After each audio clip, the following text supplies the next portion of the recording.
The people who actually knew what happened to the Franklin expedition had been telling searchers for over a century. Almost nobody listened. In 1845, 2 Royal Navy ships carrying 129 men sailed into the Arctic to find a sea route across the top of the world. None of them survived. For over a century and a half, no one could say exactly what happened to them, or where their ships had gone. This was, at the time, one of the most advanced and well-supplied polar expeditions ever launched. Steam-powered engines. Reinforced hulls. 3 years of preserved food. And it still ended in complete disaster. The wrecks of both ships weren't found until 2014 and 2016. Not primarily through new Western search technology, but by finally taking seriously the accounts Inuit hunters had been giving searchers since the 1850s, and had been largely dismissed for over 160 years. Here's what actually happened, as far as the historical and archaeological record now shows. By the 1840s, the search for a Northwest Passage, a navigable sea route connecting the Atlantic and Pacific through the Arctic, had occupied European exploration for over 3 centuries, driven by the enormous trade value such a route would represent if it existed. In 1845, Sir John Franklin, an experienced 59-year-old Royal Navy officer with prior Arctic service, was given command of an expedition consisting of 2 ships, HMS Erebus and HMS Terror, and 129 officers and crew. This wasn't a desperate, underfunded voyage. It was, by the standards of 1845, about as well equipped for the Arctic as any expedition in the world. That's part of why what happened to it was so hard for people back home to accept. Both ships had reinforced hulls built for ice conditions. Recently installed steam locomotive engines gave them limited independent propulsion beyond sail. They had advanced heating systems, onboard libraries, and canned food supplies intended to last 3 full years. This was the best England could put together at the time. In late July of 1845, the ships were spotted by whaling vessels in Baffin Bay, waiting for good conditions to cross into the Arctic archipelago. That was the last time any European ever reported seeing the expedition alive. 2 to 3 years of silence wasn't unusual or alarming for an Arctic expedition of this kind, given how isolated the region was. So no organized concern began building until well past that window closed. By 1848, with no word in nearly 3 years, the Admiralty organized the first formal search expeditions, the beginning of what would become one of the largest search efforts in maritime history. Dozens of expeditions followed, funded by Britain, the United States, and significant private resources, notably from Franklin's own wife, Lady Jane Franklin, who spent years and much of her personal fortune organizing search voyages of her own. In 1850, searchers located the expedition's first winter campsite, on Beechey Island, including the graves of 3 crew members who died early in the voyage. This was the first confirmed physical evidence the expedition had actually been there. It revealed nothing yet about what had happened to the remaining 126 men.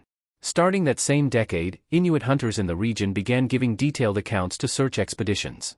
They described encounters with a group of starving white men traveling south on foot. They described sightings of the ships themselves. One account described a ship crushed in ice, another described men still aboard a vessel, some of them already dead. The Inuit hunters who spoke to searchers in the 1850s described, in specific and consistent detail, things that took Western science another 150 years to confirm through forensic analysis. At the time, most of it was written off as rumor.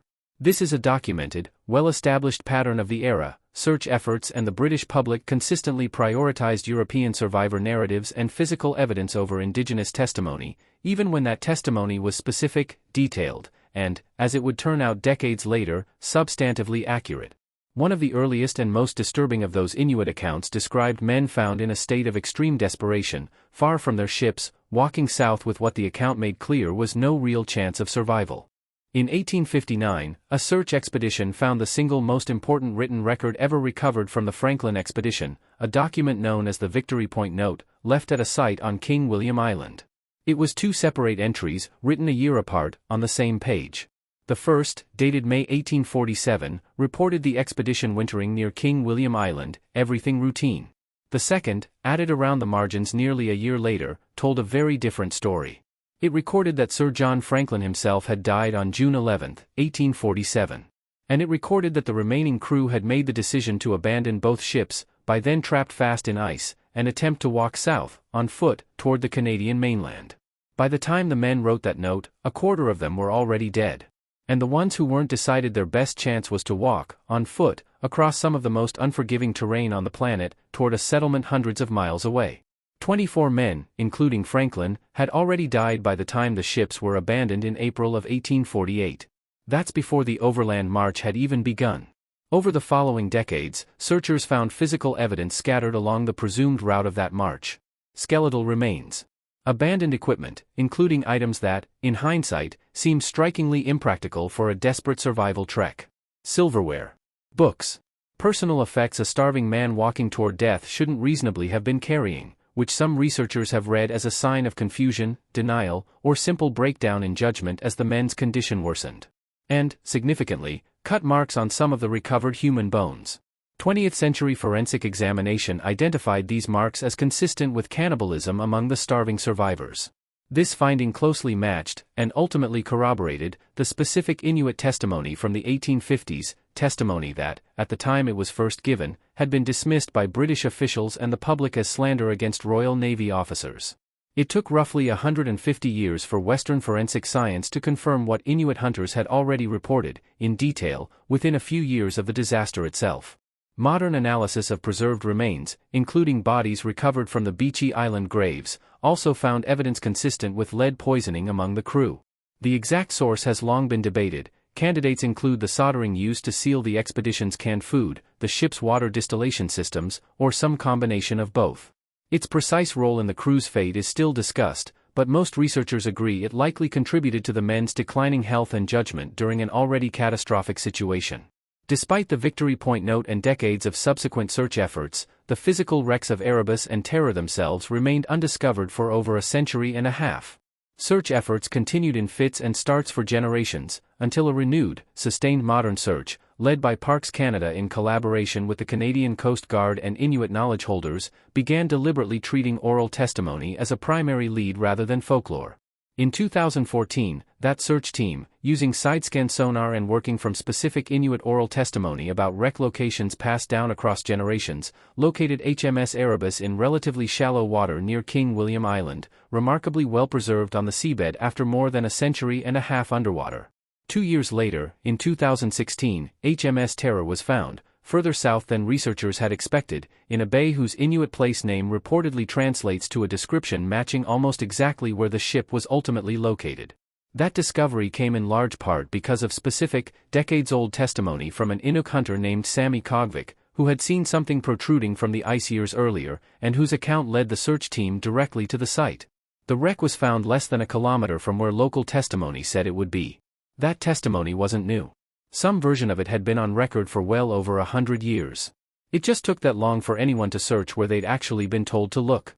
After more than 160 years of searching, both ships were found within a 2-year span of each other, once researchers finally began prioritizing the Inuit oral historical record that had existed, largely unheeded by Western expeditions, since the earliest years after the crew disappeared. Since those discoveries, ongoing underwater archaeological work by Parks Canada, done in continued partnership with Inuit communities, has recovered artifacts, personal items, and structural details that continue to refine what's understood about the crew's final months. Full excavation of both wreck sites remains an ongoing, careful, multi-year process, not something that's finished. This case is a little different from the others in this genre, and it's worth saying so plainly. Unlike Dyatlov Pass, unlike D.B. Cooper, the central physical mystery here, where the ships actually went, has genuinely been solved. Not through a single breakthrough, but through modern technology paired with something much simpler, finally listening to information that had existed for over a century. That doesn't mean everything about Franklin's crew is settled. The precise fates of most individual men, especially in the expedition's final weeks and months, remain incompletely documented, and ongoing archaeological work continues to refine, and sometimes revise, earlier assumptions about exactly how the disaster unfolded. What is settled is the legacy this resolution has left behind. The discoveries prompted renewed, formal recognition within Canadian archaeology and heritage institutions of the historical accuracy and value of Inuit oral testimony, testimony documented as early as the 1850s and dismissed for generations, reshaping how future search and heritage work in the region is now approached. Both wreck sites are recognized today as a National Historic Site of Canada, jointly managed in an ongoing partnership between Parks Canada and the Inuit Heritage Trust.